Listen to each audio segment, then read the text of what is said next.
So you guys know, it happens all the time. We're watching TV and commercials come on for like 3 minutes. And there's always that one commercial where like, there's this new weight loss medicine. Oh my gosh, it's amazing. I lost 50 pounds in 3 weeks, you know.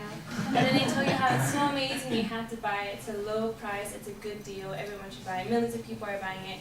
And then at the very end of the commercial, it's like, oh, they say like really quickly, they say, oh, the product that you're selling, heart attack, the risk of this and that. And it's like, you don't even know what they're saying because they say it in a low, really quick voice. They're saying all these risks that could happen, like, oh, increased risk of heart attack, increased risk of this and that. And what exactly is that? It's pretty much the fine print. It would be the same thing that if we were to get a contract, there's always a fine print at the end that most people might overlook.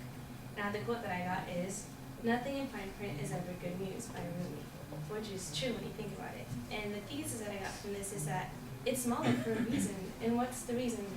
They know that it's going to upset you, that it might turn you away from buying it. Like the example that I showed you, the medicine, the pills for losing weight. There's increased risk of increased risk of this and that and that. And they know that if you were to actually like read that and they were to present that to you, you might be turned away from actually buying the product. The other example would be, have any of you guys seen that? I'm pretty sure you have the movie The Social Network. You know that one part where I forgot the guy's name, but his partner, the other guy, the one that looks Indian, he signs the contract without actually reading it because he thought that they were friends of his. What happens is that most of his stocks turn out to be given to, I think it went from like, he had a lot of he shared a lot of the stock so that he owned a lot of the property, the money. But in the end, because he signed it and he didn't read everything in the contract, he ended up giving most of it away so that he went from having this much to this much of the company. So his name meant not that much. And that's another example of how you should watch out for the fine print. You shouldn't just, oh yeah, I'm going to get a new car. Oh no, it's only this much a month. It's fine. There's nothing else. And you should read every single thing, all the fine print, because it always turns out to be things that, yes, you have a comment? Oh, okay.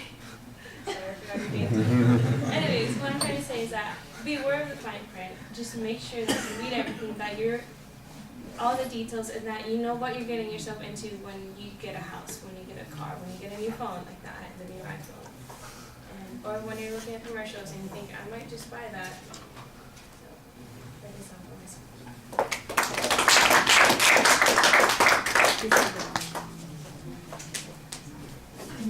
You keep it.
I thought the mimicking of the television commercial at the beginning was a pretty effective attention device.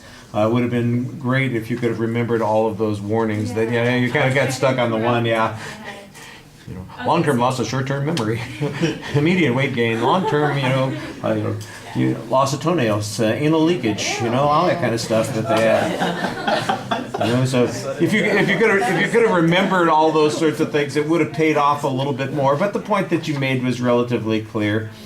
So you've got a good, clear thesis statement. I thought you made a good transition to the topic as well. You need a structure, and I think that the absence of a structure in a preview means that you're going to wander around a little bit. Once in a while you hit a good point, but that vein dries up pretty quickly, and you're going to need to have the next idea set up for you, and that's one of those things that will help you if you've got that structure.